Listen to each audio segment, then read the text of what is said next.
Hi viewers, welcome to Devika's kitchen. நாம் இன்றைக்கி பார்க்க போகிறது உருளைக்கிழங்கு முறுக்கு.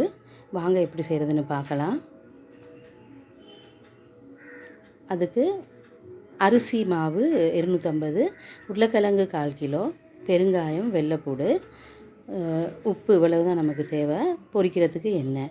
முதல்ல வெள்ளைப்பூடை நம்ம நல்லா அரைச்சிக்கிடுவோம். பீஸ் இல்லாமல், சின்ன சின்ன பீஸ் இல்லாமல் நல்லா அரைச்சிக்கிறணும். அதனால் தண்ணி கொஞ்சம் சேர்த்து நான் அதை அரைச்சிக்கிறேன்.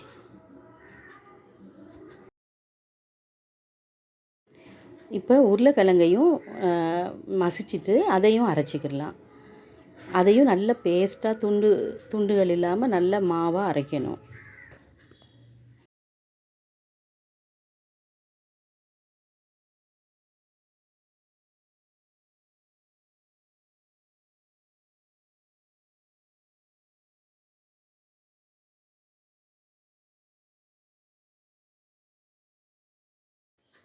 இப்போ அரைச்சி வச்சுருக்கிற வெள்ளை பூண்டு பேஸ்ட்டை திரும்ப நான் இந்த உருளைக்கிழங்கு மசித்து வச்சுருக்கிறதோடு சேர்த்து ஒன்றா அரைச்சிக்கிற போகிறேன். நல்லா வலித்து எல்லாத்தையும் சேர்த்துட்டு இந்த உருளைக்கிழங்கை கொஞ்சம் தண்ணி சேர்த்து அரைச்சிட்டு வந்துடலாம். நிறைய தண்ணி சேர்த்துறாதீங்க. இப்போ அந்த அரிசி மாவை ஒரு பாத்திரத்துக்கு சேர்த்துட்டு அதோடு நம்ம அரைச்சி வச்சுருக்க உருளைக்கிழங்கு பேஸ்ட்டையும் சேர்த்துக்கலாம். அதையும் சேர்த்துட்டு நம்ம மிக்ஸ் பண்ணி பார்க்கணும். தண்ணி பத்தலைன்னா தண்ணி கொஞ்சம் ஊற்றி பிசைஞ்சிக்கலாம். அதுவும் கொஞ்சம் ஈரத்தன்மையாக தானே இருக்கும். அதனால் கொஞ்சமாக தண்ணி சேர்த்து பிசைஞ்சிக்கலாம்.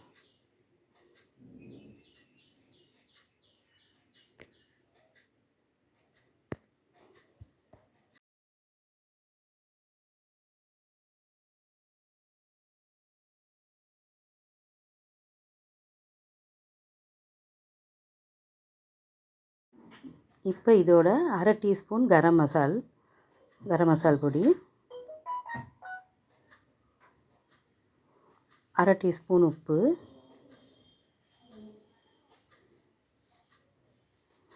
1/4 டீஸ்பூன் மஞ்சள், பெருங்காயம் பொடி சிறிதளவு சேர்த்துக்கோங்க கொஞ்சமாக. ஏன்னா வாயுவாக இருக்கும் உருளைக்கிழங்கு இருக்கிறதுனால. சேர்த்துட்டு பிசைஞ்சிக்கிறணும். பிசையும் போது தண்ணி பத்தாமல் போணுச்சுன்னா நம்ம கொஞ்சமாக தண்ணியும் சேர்த்துக்கலாம்.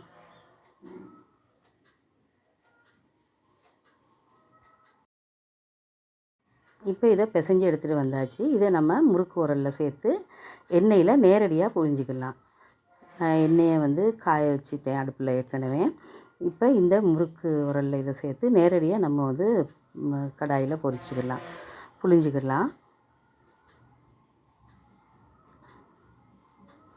பாருங்கள், புளியறதுக்கு எவ்வளோ ஈஸியாக வருதுன்ட்டு. அது மாதிரி புழிஞ்சிக்கலாம். இது பொரியும் போது இந்த நுர நுறையாக வர்றதெல்லாம் அடங்கின பிறகு நம்ம இது கொஞ்சம் அடங்கின பிறகு இதை நம்ம பெரட்டி போட்டு வேக விட்டு அந்தையும் கும்பலாக வருது பாருங்கள். அதுவும் கொஞ்சம் அடங்கினோன்னா முறுக்கை நம்ம எடுத்துடலாம். பாருங்கள், இந்தளவு பொரிஞ்சு வந்ததும் நம்ம எடுத்துடலாம். பெரட்டி போட்டு வேக விடணும்.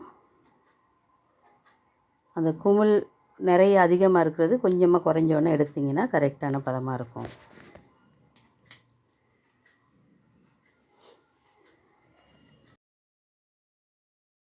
இப்போ அடுத்த முறுக்கையும் நம்ம பொரிச்சிக்கலாம்.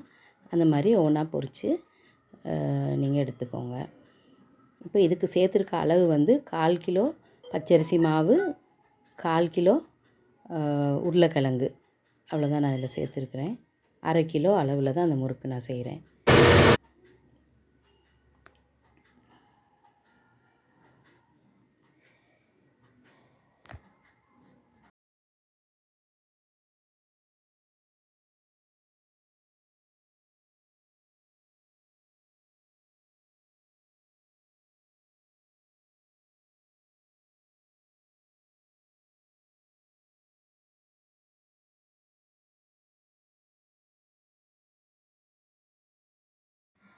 இப்போ நம்மளோட முறுக்கு ரெடி ஆயிடுச்சு.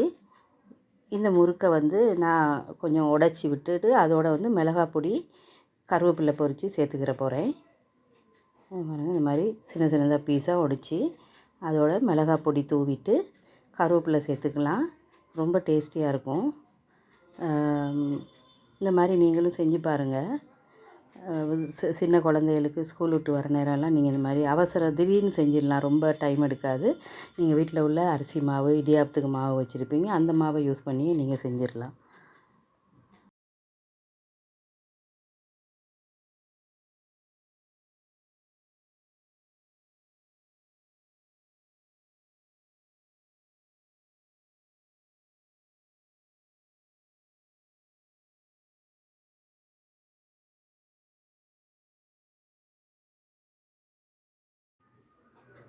இந்த கருவேப்பிலையை பொரித்து அதையும் முறுக்கோடு சேர்த்துக்கலாம்.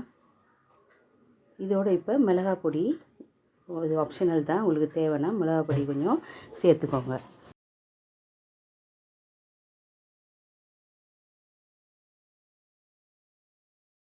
மிளகாய் பொடியை சேர்த்துட்டு இந்த மாதிரி குலுக்கி விட்டுக்கிடலாம். குலுக்கி விட்டிங்கன்னா எல்லா இடமும் சேர்ந்துடும். இப்போ நம்மளோட இந்த உருளைக்கிழங்கு முறுக்கு ரெடி ஆயிடுச்சு. நீங்களும் இதை வீட்டில் செஞ்சு பாருங்கள்.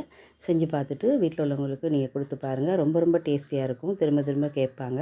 இந்த ரெசிபி பிடிச்சிருந்தா என்னோடய சேனலை லைக் பண்ணுங்கள், ஷேர் பண்ணுங்கள், சப்ஸ்கிரைப் பண்ணுங்கள். மீண்டும் இன்னொரு ரெசிபியில் சந்திக்கலாம். அதுவரை பாய்.